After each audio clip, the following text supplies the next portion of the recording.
Speaker, Vice President Cheney, members of Congress, distinguished guests, fellow citizens. As we gather tonight, our nation is at war, our economy is in recession, and the civilized world faces unprecedented dangers. Yet the state of our union has never been stronger. The nation's security, economy, and the war on terror all on the front line tonight. Thanks for joining us tonight for NewsCenter at 9:30. I'm Stacey Russell. And I'm Jared Hall. The president is just 15 minutes into his address before a joint session of Congress and all of America. This his first State of the Union address. Administration sources say the president will ask people to remain supportive of the war in Afghanistan and to spread American values to the people of that country. This is believed to be the most important speech of the president's term thus far, striving to boost America's already rising spirits and stress the importance of creating jobs to help the ailing economy. In attendance tonight, the interim head of the new Afghan government, Hamid Karzai. The president says he called out to the troops in October with complete confidence and skill, and he praised the troops for protecting the beliefs and integrity of America. Bush also called out to Osama bin Laden and al-Qaeda terrorists, saying they will, quote, not escape the justice of this nation.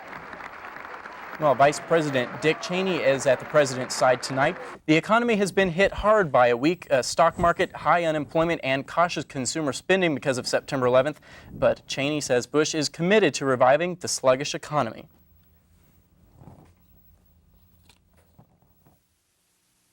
We also, going forward, the other third priority the president will talk about has to do with the economy, and we really believe that the events of September 11th did deepen the recession, prolong the recession, if you will, and we want to correct that and move aggressively to restore jobs and make sure we have adequate supplies of energy and so forth.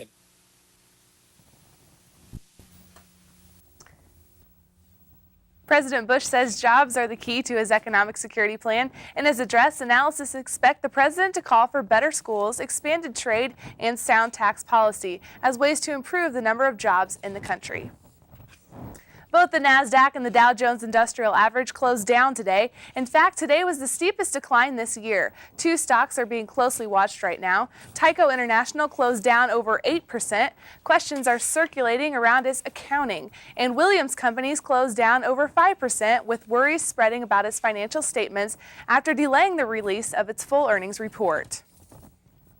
Federal Reserve Chairman Alan Greenspan was upbeat last week on the U.S. economy. CNN talked to Merrill Lynch's chief economist, Bruce Steinberg, who said signs are pointing towards a recovery. I think the Fed is going to hold steady for the first time in more than a year. The easing process is probably at an end, and that's really a sign of confidence by the Fed in the idea that a recovery is beginning now. Sign of hope for the economy. All right, well, Southside Muncie residents who found themselves in the dark Monday evening weren't without electricity for too long. A car accident left more than 2,200 homes and businesses without power, some for up to just 2 hours. It happened around 6:30 when a 92-year-old motorist crashed into a utility pole. Police say the woman was trapped inside her car for about 25 minutes. The woman was treated for minor injuries at Ball Memorial Hospital. And I don't know if weather was a factor last night, but, you know, tonight it could have been. We had lots of rain and that kind of stuff. I wasn't expecting it. Don't know if I wasn't watching or what. That's right. We did see some very strong storms in the area. This is beginning our cool down for tonight. Let's take a look at our first forecast graphic. For tonight, light rain continues, temperature of 34 degrees. Thanks, Nicholas. Thanks, Nick. Well, if you're one of many of us who find the speedometer sometimes climbing far beyond the legal limit, you may not have to worry about much longer. From our partners at the Ball State Daily News, here's a look at tomorrow's headlines tonight. State legislators are proposing a speed limit increase in Indiana. Plus, the Cleveland Dancing Wheels are entertaining Ball State audiences. This will all be in Ball State's Daily News tomorrow. Plus, a professor is finding herself doing some classwork out of the country. We'll find all this and more in tomorrow's Ball State Daily News.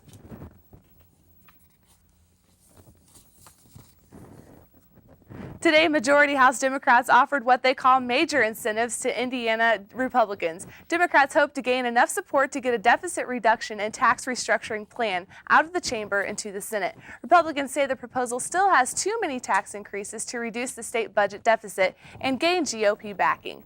The revamped plan would eliminate an increase in income taxes and impose a cap on future spending, except for education, Medicaid, and property tax relief.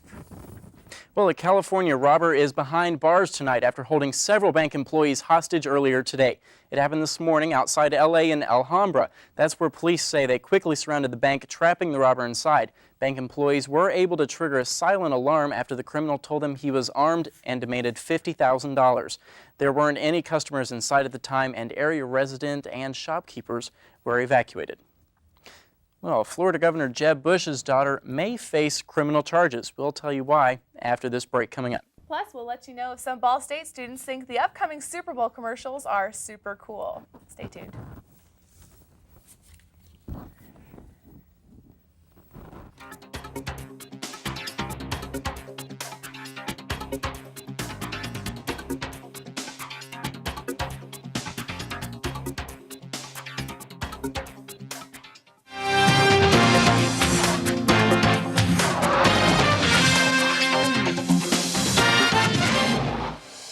Well, 4.5 months after the attacks in New York, another survivor of the World Trade Center disaster is out of the hospital and recovering at home. Elaine Duch suffered burns over 77% of her body, and doctors gave her slim chances of survival at first. But as CNN's Jason Carroll tells us, Duch has proven more than once that she has the will to survive. She entered the room in a wheelchair, wearing a fire department baseball cap and an I Love New York pin. Elaine Duch's strong feelings about this city are obvious. Her thoughts on how she survived the attack on the World Trade Center are just as clear. A strong will. I didn't want to die. God saved me. Duch worked as an administrative assistant for the Port Authority, which owned the World Trade Center. She was on the 88th floor of the North Tower when the first plane hit. There was like fire. I was in the hallway in my office, and then all of a sudden there was like a fire. And if I was a few feet further in, I would have been probably blown up. Duch walked down more than 40 flights. Burns covered more than 77% of her body. Her outlook was so grim when she finally got out, a priest issued last rites, the moment captured by a photographer. The paramedic standing above her is Paul Adams. She just walked towards us. She was very nice. We seen her clothes were still smoking, half hanging off. We just grabbed her. We put her on a stretcher. Me and my partner Moose, and we did, put on burn sheets, oxygen. Adams visited Duch in the hospital every Sunday. He knew what her chances were at one point, just 10%. But Duch kept fighting. She had 7 surgeries, a blood infection, even a bout with pneumonia. Now her doctors say she's finally ready to leave the Cornell Burn Center to be moved to a rehabilitation center. You just swell up inside. You really look forward to this day and seeing this type of thing. That's what makes it all worthwhile. She realizes that she is a miracle, and she wants to get back to the way she was, and I think she's going to work very hard towards her rehabilitation. I wanted to just go back to the way I was. As far as plans, I don't know what I plan on doing. Maybe take a nice long vacation. Duch says when she's ready, perhaps she'll go to Atlantic City. She knows she's lucky. Not only did she survive the terrorist attack, she also survived the bombing of the World Trade Center back in 1993. Jason Carroll, CNN, New York.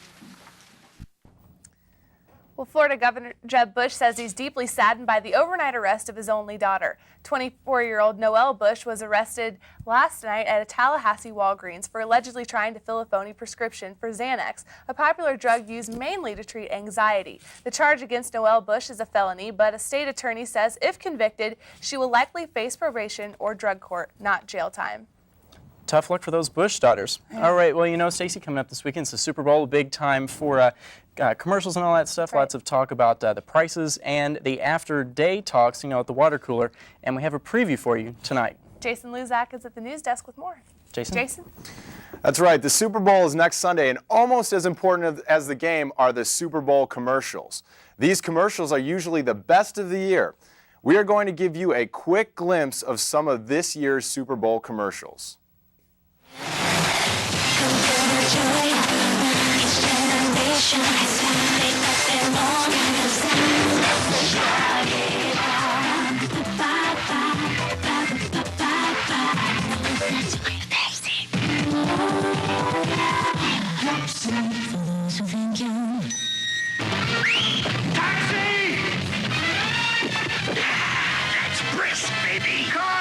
What's the problem? Excuse me, but there's a new Lipton brisk that tastes so good it sells itself. So? Where's the director? So you puppets are fired. Nobody fires Danny DeVito. I don't care if new brisk does taste better. What are you looking at? The puppet community is up in arms today over the unexpected firing of the Britney Spears' Pepsi commercial looks like it is going to be a hit. We showed these commercials to some Ball State students to see what they thought. For people that don't like watching the game, gives them some entertainment, like the halftime show and the commercials. I think, as Super Bowl commercials in the past have shown, it's some of the best of the year, and it's going to spawn a lot more. This isn't the end of it. $2.3 million per 30 seconds. Next Sunday will not only showcase the two best teams in the NFL, but also the best commercials. Jared and Stacy. Jason, thanks for that great report. And you know, those are going to be some good ones. Britney Spears, that should be popular with the guys, like Jason was saying. And then Al Roker, he just pops up everywhere. Surprisingly, they just Food throw Network, him in. and now the Super Bowl commercials. And then in the past, there's been the Budweiser frogs and the What's Up commercials. The horses playing football, I don't know. Right, you never know. Well, these weren't the only entertainment commercials, and these aren't the only entertainment tonight, pardon me. A group of students who studied in London last semester are performing some Shakespeare plays. Lauren DeGroot was there and has some more. Lauren? Ball State students add a new twist to some Shakespeare classics. 23 students traveled to London last fall where they studied Shakespeare and attended 6 plays at the Globe Theatre.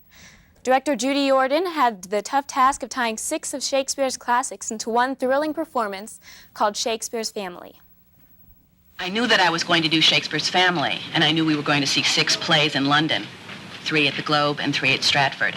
So I took the scenes from those 6 plays that had anything to do with family and compiled them into a script called Shakespeare's Family.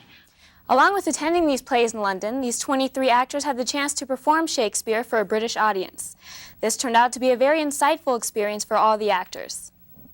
I learned that it's really important to be passionate with Shakespeare. All of the performances we saw were amazing. I mean, the actors just, you could tell they took the text and made it their own. And so hopefully with our show, we'll do the same and make the characters our own. The students are performing Shakespeare's Family Tuesday through Saturday night at 8 and Sunday at 2:30. The performance will be held at the Cave in AC7. Tickets can be bought at the door for $2. Back to you. All right, thanks a lot, Lauren. Some cheap entertainment for the weekend. That's right. All Sounds good. Stay tuned. We'll have weather coming up next.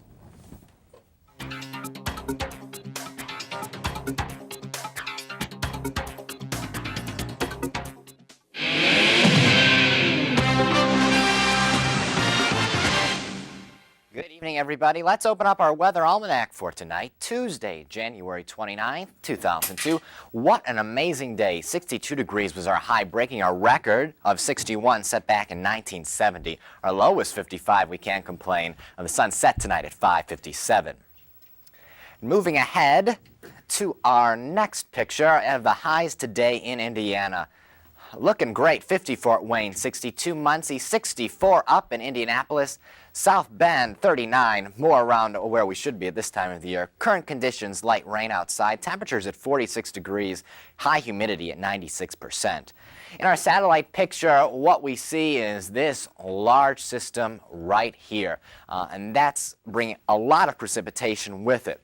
And that's what you can see here, is this large band of precipitation. Here's some mixture of rain and snow moving through the area. Closer up here in Indiana, you see these very strong showers which move through Muncie today. Hope you had your umbrella with you if you were outside. Tonight, we see one major thing on this front. We have the warmest air of the year right here, and the coldest air of the year up here. You mix those together, what you have trouble. That's going to bring a lot of snow and rain to the area.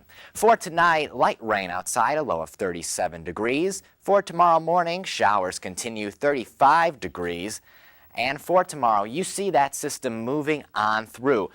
Right now, we expect it only to drop showers in the area, no snow, maybe freezing rain.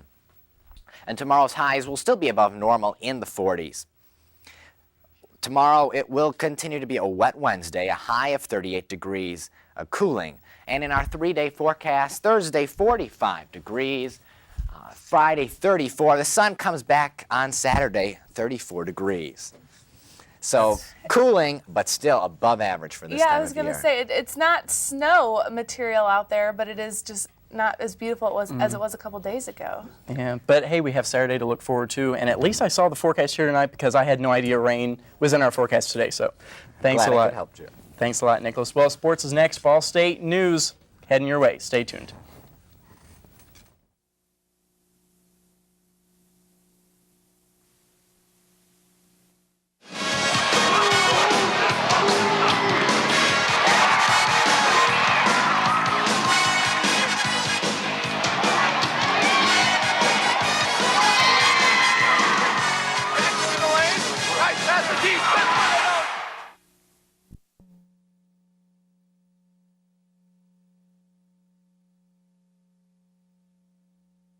Cardinals, but Patrick Jackson wasn't there.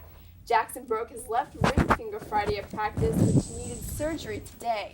The operation only took about an hour, but Jackson's going to have to sit out tonight's game against Marshall, and maybe Saturday's home game also against Eastern Michigan. Jackson is second on the team in scoring at 18 points per game and leads the team in assists and steals. Zach Willingham started for the injured Jackson. And speaking of starts, Ball State was off to a slow start tonight, not scoring until 2:18 in the game. The Cardinals hit only 1 of 7 from behind the arc in the first 13 minutes. Rob Robbins came off the bench hitting 2 straight three-pointers, while the rest of the team went 3 for 4 in the final 4 minutes. Darren Smith played 13 minutes, scoring 11 points and grabbing 8 boards. Coach Tim Buckley had to sit T out at the end of the first half due to 2 early fouls. Marshall shot 48% from the field, while Ball State only shot 37%. At the half, Marshall led Ball State by only 1 point, 41-40. The Cardinals came back still struggling with only 4:45 left to play. Robbins stepped up and scored a three-pointer, giving BSU its first lead in the second half, 61-59. And with only 24 seconds left, freshman Matt McCollum stepped up and gave the Cards hope by tying the game 76-76, and he ran out the clock. The Cards went to their first overtime but came out tied 86-86, and the Cards right now are in their second overtime, and with 2 minutes left to go, the score was 91 Marshall, 90 Ball State. So we'll be letting you know how the outcome of that tomorrow. And the Ball State women's team is still they have a league best record of 14-4 and a 6-1 record in the MAC, which ties them for the first with Toledo. Ball State will travel to Miami of Ohio tomorrow to face the Red Hawks, who have lost their conference games. Miami leads the all-time series 34-11, but the Cardinals have won the last 3